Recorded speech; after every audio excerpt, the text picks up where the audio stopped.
Firman Tuhan hari ke-156 2024, Surat Rasul Paulus ke Jemaat di Kolos pasal 3 ayat 15, perikopnya, hidup yang lama penuh dengan kegelapan dan dosa, hidup yang baru hidup suci bersama Allah. 156 tahun 2024 yang diambil dari Kolose pasal yang ketiga ayat yang ke-15 dengan perikop hidup yang lama dan hidup yang baru.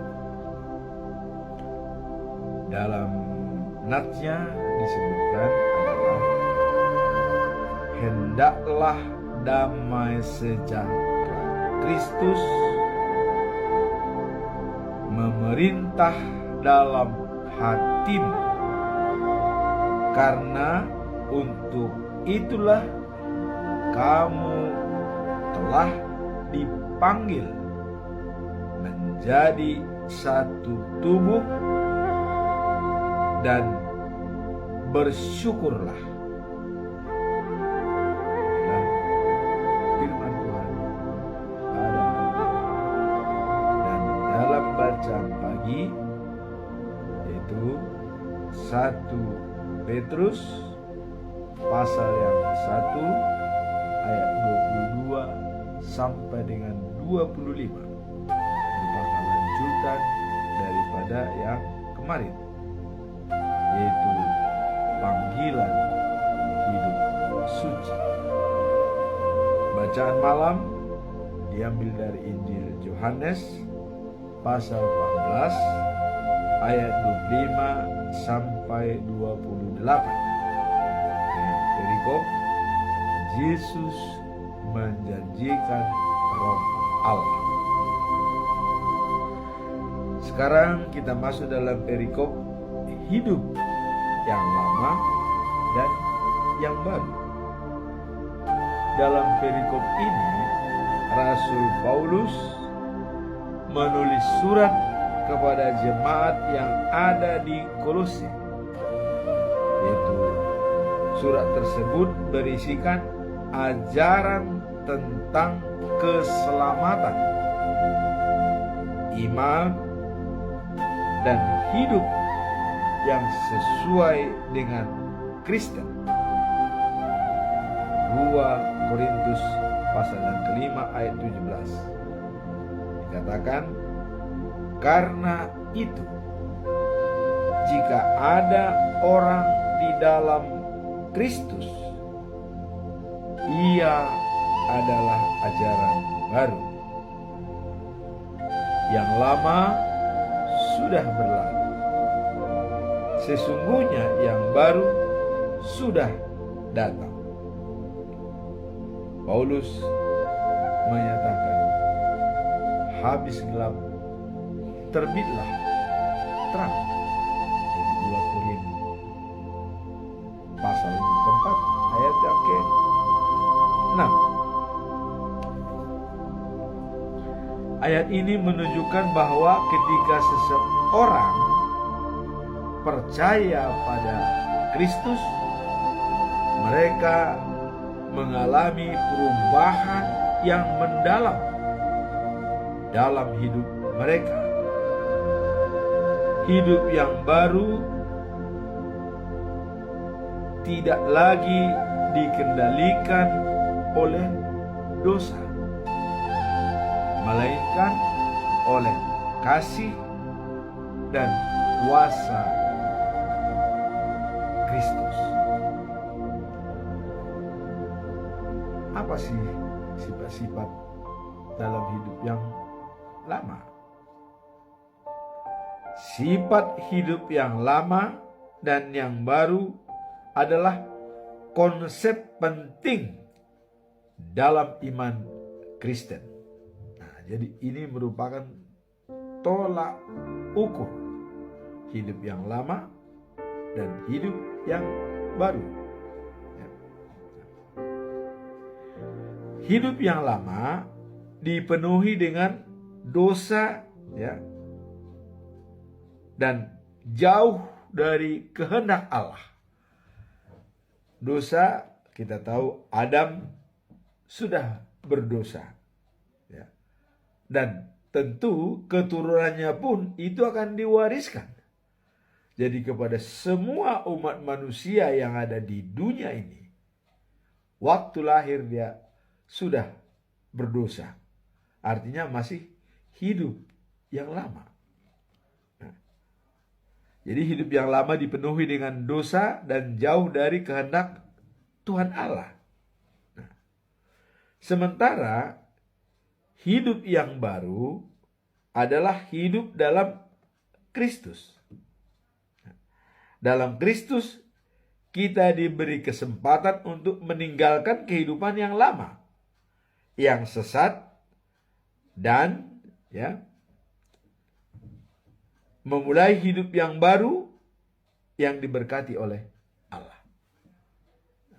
Tuhan Yesus mengatakan orang harus dilahirkan kedua kalinya.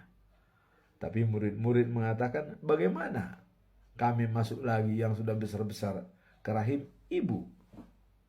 Wah, jadi dilahirkan kedua kalinya adalah itulah yang dikatakan dibaptis dalam nama Allah Bapa, nama Roh Kudus, dan nama Tuhan Yesus. Baptisan kudus itu, ya. Maka Yohanes Pembaptis mengatakan kepada orang Yahudi, bertobatlah dari dosa-dosamu. Bertobatlah, hai Yahudi dan Saduki, ya. Artinya bertobat, ya, dibaptis dalam nama Allah Bapa, Tuhan Yesus Kristus, dan Roh Kudus. Nah, jadi itulah yang dikatakan Trinitatis, ya. Dibaptis dalam Trinitatis, sempurna. Itulah hidup yang baru, ya. Nah, dalam Kristen kita diberi kesempatan untuk meninggalkan kehidupan yang lama, yang sesat, dan kita memulai hidup yang baru yang diberkati oleh Tuhan. Jadi hidup yang baru itu diberkati oleh Tuhan, ya. Nah, 2 Korintus 5 pasal 5 ayat 17 dikatakan, sebab itu jika orang berada di dalam Kristus, ia adalah ciptaan baru. Yang lama sudah berlalu. Sesungguhnya yang baru sudah datang. Nah, seperti yang disampaikan oleh Rasul Paulus, ya, dalam 2 Korintus pasal 4 ayat 6. Ya. Allah berkata, hendaklah dari dalam gelap terbit terang. Nah, dari dalam gelap terbit terang. Gelap itu apa? Ya diri kita itu. Diri kita itu masih gelap sebelum kita dibaptis. Maka katanya dari dalam gelap, dalam diri kita yang gelap itu akan terbit terang. Hidup lama penuh dengan kegelapan, seperti waktu Saulus, ya. Saulus tuh waktu nama Saulus itu masih hidup lama sebelum dia bertobat, namanya Saulus. Saulus itu, ya, pernah dalam kegelapan, ya, yaitu hendak membunuh orang-orang Kristen yang pengikut Yesus. Dia sangat benci, bahkan menerima surat daripada guru-guru agama, para imam, untuk punya wewenang untuk membunuh orang-orang Kristen pengikut Yesus. Nah, tapi apa yang terjadi? Waktu dia perjalanan menuju Damaskus, di tengah jalan ketemu dengan Yesus. Saulus, katanya, wah, ini siapa nih? Wah, dia mendengar Yesus. Ya. Mengapa kau selalu mengadakan keributan? Nah, pada waktu itu ditangkap dia. Ikutlah aku, kata Yesus, kan. Nah, kemudian pada saat itu Paulus sudah hidup baru. Karena langsung Yesus yang memberikan anugerah itu kepada Paulus. Diberikan anugerah. Ya, supaya jadi pengikut aku. Nah, dia sampai buta 3 hari ya waktu itu. Dan yang mendoakan adalah Ananias, teman-temannya ya. Nah kemudian hidup baru dari namanya aja Saulus menjadi Rasul Paulus. Nah, jadi Saulus, Paulus. Nah ini gampang kita ingat ya. Habis gelap, terbitlah terang. Dari Saulus menjadi Paulus. Paulus dalam kegelapan, Saulus dalam kegelapan, Paulus dalam terang. Ya, nah. Jadi hidup baru yang Rasul Paulus menjadi pengikut Yesus yang setia dan memberitakan kabar baik. Dalam ayat hari ini, ya, surat Paulus kepada jemaat Kolose dikatakan, ya, hendaklah damai sejahtera Kristus memerintah dalam hatimu, karena untuk itulah kamu telah dipanggil menjadi satu tubuh dan bersyukurlah.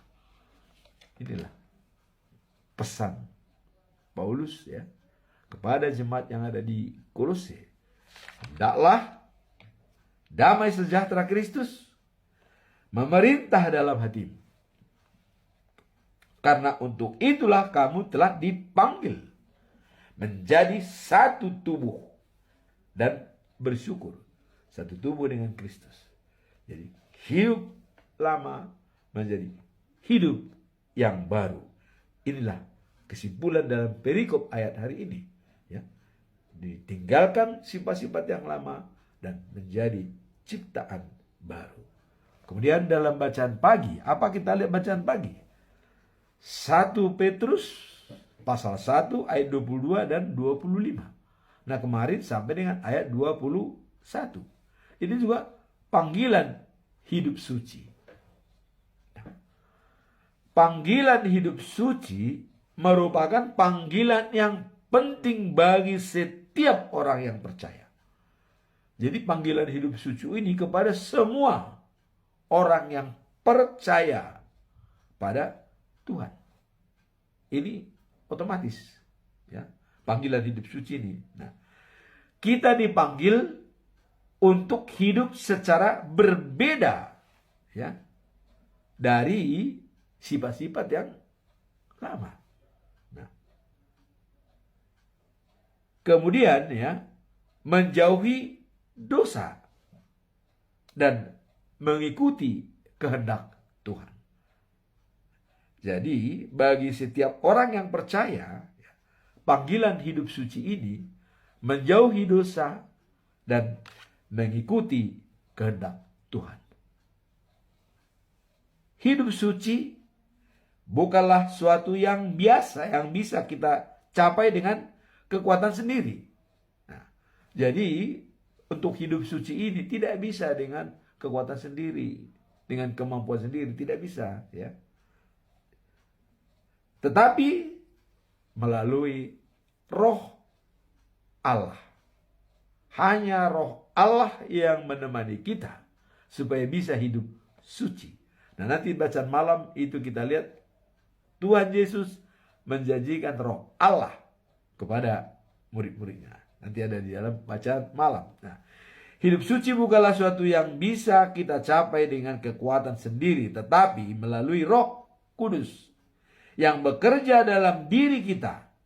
Nah, Roh Kudus yang bekerja, ya. Nah, dengan memperhatikan firman Tuhan dan berdoa. Jadi Roh Kudus itu bekerja selalu memperhatikan perintah Tuhan dan melakukannya serta berdoa. Itulah yang dikatakan kita ditemani oleh Roh Kudus. Nah, kalau kita lihat bacaan 1 Petrus pasal yang ke-1 ayat 15 sampai 16 ya, ada dikatakan, sebab ada tertulis ya,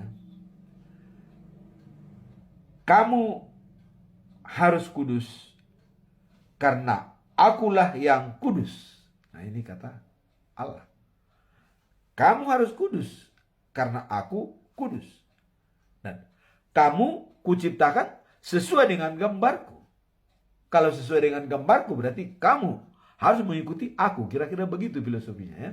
Jadi aku kudus, kamu harus kudus. Nah, kemudian pesan Petrus dalam perikop ini ya, 1 Petrus 1:22 sampai 25. Karena kalian taat kepada ajaran dari Allah, ya, maka kalian membersihkan diri dan kalian mengasihi orang-orang seiman secara ikhlas. Jadi karena kalian taat kepada ajaran dari Allah, maka kalian membersihkan diri ya, dan kalian mengasihi orang seiman secara ikhlas. Tulus. Mengasihi itu tulus, ikhlas. Kasih yang tulus adalah kasih agape.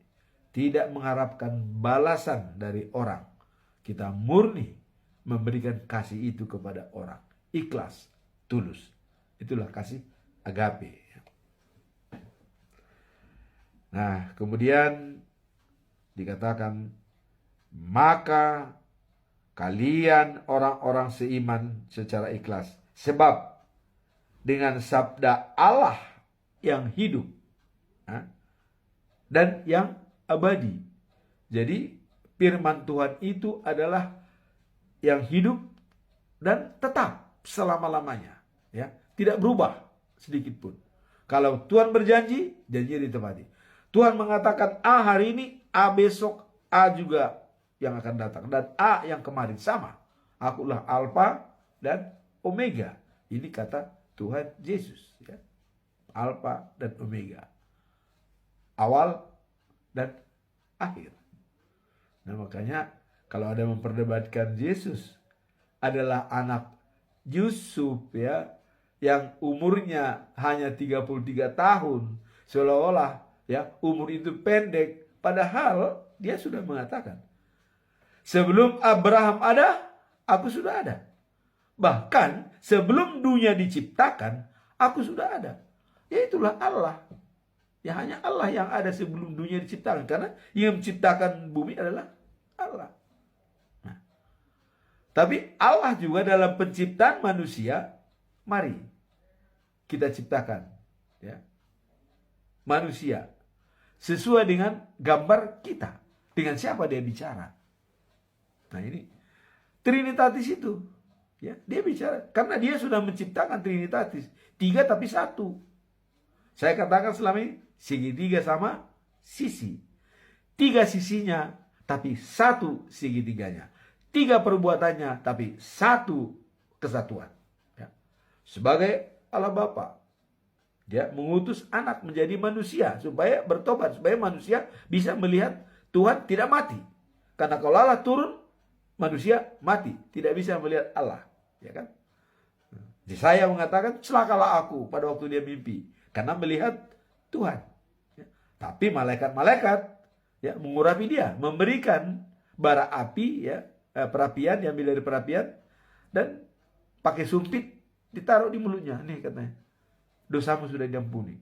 Nah maka Allah bersahabat dengan Yesaya. Apa katanya? Siapa yang akan kuutus? Nah itu pertanyaan Allah. Kemudian siapa yang akan membawa berita kita? Tuh. Jadi Allah mengatakan kita. Nah maka Yesaya mengatakan, inilah saya. Nah, utuslah saya. Langsung bicara. Maka Yesaya memperingat orang-orang Yahudi jangan takut kepada Asyur. Ya. Itu bukan ancaman, tapi Yahudi takut ancaman besar dari tetangga Asyur. Asyur itu Irak ya, Irak. Nah, takut. Tapi Yesaya mengatakan, ya, karena dosa-dosamu lah yang bisa membuat dirimu takut kepada Allah. Karena kenapa? Takut karena dosa, karena tidak percaya pada Tuhan. Kalau percaya kepada Allah, tidak ada ketakutan. Kira-kira begitu, ya, maksud daripada Yesaya, bahwa bukan musuh dari Asyur yang ditakuti, tapi diri sendiri yang tidak percaya kepada Tuhan. Itulah yang membuat mereka worry, khawatir, dan galau. Ya. Nah, kemudian tadi bahwa hati yang ikhlas mengasihi tulus. Nah, jadi mengasihi satu sama lain dengan sepenuh hati. Bukan setengah-setengah. Bukan suam-suam kuku. Tidak. Sepenuh hati. Nah, sebab ya dengan firman Tuhan atau sabda Allah yang hidup dan yang abadi itu, kalian sudah dijadikan manusia baru yang dilahirkan kedua kalinya dengan baptisan kudus dari Allah, Yesus Kristus dan Roh Kudus. Nah, jadi mengasihi sesama sepenuh hati. Karena kenapa? Karena kita sudah ciptaan baru. Sudah sama seperti Allah. Sudah abadi. Jadi sudah jelas. Dengan sesama mengasihi dengan sepenuh hati. Jangan suap-suap kuku. Kasih. Jangan holong marpambuan. Artinya kasih yang menginginkan balas jasa. Tidak. Ya. Jangan kasih menginginkan balas jasa atau holong mengalah holong. Jangan. Kasih itu murni kita berikan. Ya. Nah, maka Petrus mengatakan kita menerima Tuhan kalau bukan seperti bayi, ya, atau anak-anak, tidak bisa masuk surga. Kenapa dikatakan sebagai anak-anak? Itu sifatnya adalah tulus, ikhlas, dan tidak ada intrik-intrik dalam pikiran-pikiran yang kotor. Dia tulus, ikhlas. Ya. Itulah katanya harus seperti anak-anak kalau mau pengikut Tuhan Yesus. Tulus, ikhlas, dan hatinya suci. Nah, jadi inilah panggilan suci itu. Hidup baru bersama Kristus. Nah, kalau tadi yang pertama tadi ayatnya adalah hidup yang lama dan yang baru. Artinya tetap pengikut Yesus Kristus. Nah, sekarang kita hidup yang baru itu harus hidup suci. Nah, sekarang bacaan malam. Ya, Yohanes, Injil Yohanes pasal 14 ayat 25 sampai 28. Yesus menjanjikan Roh Allah. Nah, jadi Yesus sebelum menaik ke surga, ya, dia menjanjikan Roh Allah kepada pengikut-pengikutnya yang datang ke Bukit Zaitun, ya. Waktu itu dia di Bukit Zaitun untuk mau berangkat ke surga. Jadi kepada pengikutnya dia menjanjikan Roh Kudus, ya, sebagai hadiah yang diberikan kepada orang yang percaya. Nah, untuk memberikan penghiburan, petunjuk, dan kekuatan dalam menjalani hidup yang penuh kasih dan kebenaran. Nah, jadi dalam menjalani hidup yang penuh kasih dan kebenaran itu adalah didampingi oleh Roh Allah.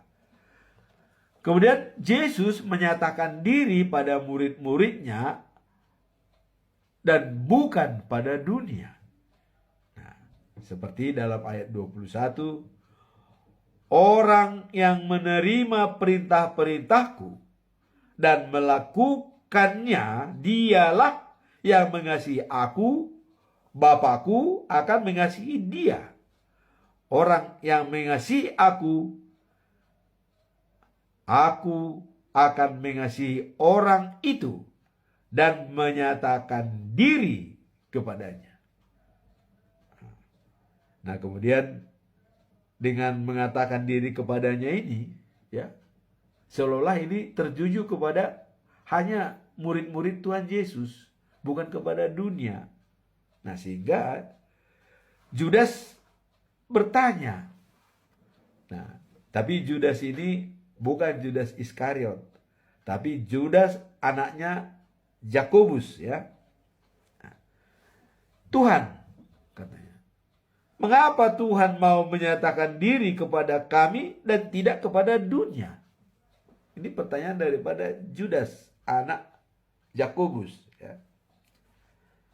Nah, Yesus menjawab, ya, tegas nih. Orang yang mengasihi aku akan menuruti ajaranku. Jadi kalau orang mengasihi aku sudah pasti menuruti ajaranku, ya. Nah, kemudian Bapakku akan mengasihi dia. Jadi kalau sudah mengasihi Yesus, mengikuti ajarannya, Bapakku akan mengasihi dia. Artinya Bapa pun, ya, Allah akan mengasihi dia. Nah, Bapa dan aku, ini kata Yesus nih, ya, Bapa dan aku akan datang kepadanya, dan tinggal bersama dia. Tuh. Jadi Bapa dan aku bersama dia dan tinggal, ya, dengan dia. Wah, berarti Bapa dan aku sama-sama, ya, tinggal bersama dia dan akan datang kepadanya. Nah, kemudian dikatakan orang yang tidak mengasihi aku tidak menuruti ajaranku. Nah, sebab ajaran yang kalian dengar bukan dari aku, melainkan dari Allah. Jadi orang, ya, yang tidak menuruti ajaranku. Nah, juga ajaran yang diberikan itu, Ketua Yesus bilang, mengatakan bahwa itu bukan dari dirinya dia, dari Allah. Jadi semua selalu berpusat pada Allah, ya. Jadi Yesus itu berbicara selalu mengatasnamakan Allah, bukan dirinya sendiri. Nah, Bapa dan aku akan datang kepadanya dan tinggal bersama dia. Oh, jadi sudah jelas ini kan. Jadi bukan kepada dunia, tapi memang orang yang percaya ditujukan. Jadi firman Tuhan orang yang percaya. Maka aku percaya kepada Allah Bapa. Aku percaya kepada Yesus Kristus. Aku percaya kepada Roh Kudus. Jadi aku, bukan kami. Bukan kami percaya. Kalau kami percaya barang-barang. Tapi aku percaya. Ya. Bukan kami percaya. Itu kira-kira maksud daripada Tuhan Yesus. Dia menyatakan seperti itu. Maka tadi Judas, anak Yakobus, mengapa menyatakan diri kepada kami? Bukan kepada dunia. Ya karena firman Tuhan adalah aku percaya. Bukan dunia percaya. Tidak. Nah itu kira-kira, ya. Nah, sekarang semua itu kulakukan kepadamu. Jadi orang yang tidak mengasihi aku, tidak menuruti ajaranku, ajaran yang kalian dengar bukan dari aku, melainkan dari Allah. Jadi semua itu kulakukan kepadamu selama aku masih bersama kalian. Jadi selama Yesus belum naik ke surga, ya. Jadi selama 3,5 tahun dia memberikan wejangan-wejangan kepada murid-muridnya. Kemudian 40 hari setelah dia bangkit dari kematian, dia memberikan pendalaman. Dan pada saat terakhir dia mau berangkat ke surga, dia menjanjikan Roh Allah. Sehingga 10 hari setelah kenaikannya ke surga, itulah Roh Kudus kepada setiap orang. Nah, jadi dikatakan semua itu kulakukan kepadamu selama aku masih bersama kalian. Nah, tetapi Roh Allah penolong yang akan diutus Bapa atas namaku. Tuh. Jadi Bapa mengutus Roh Allah bukan langsung, tapi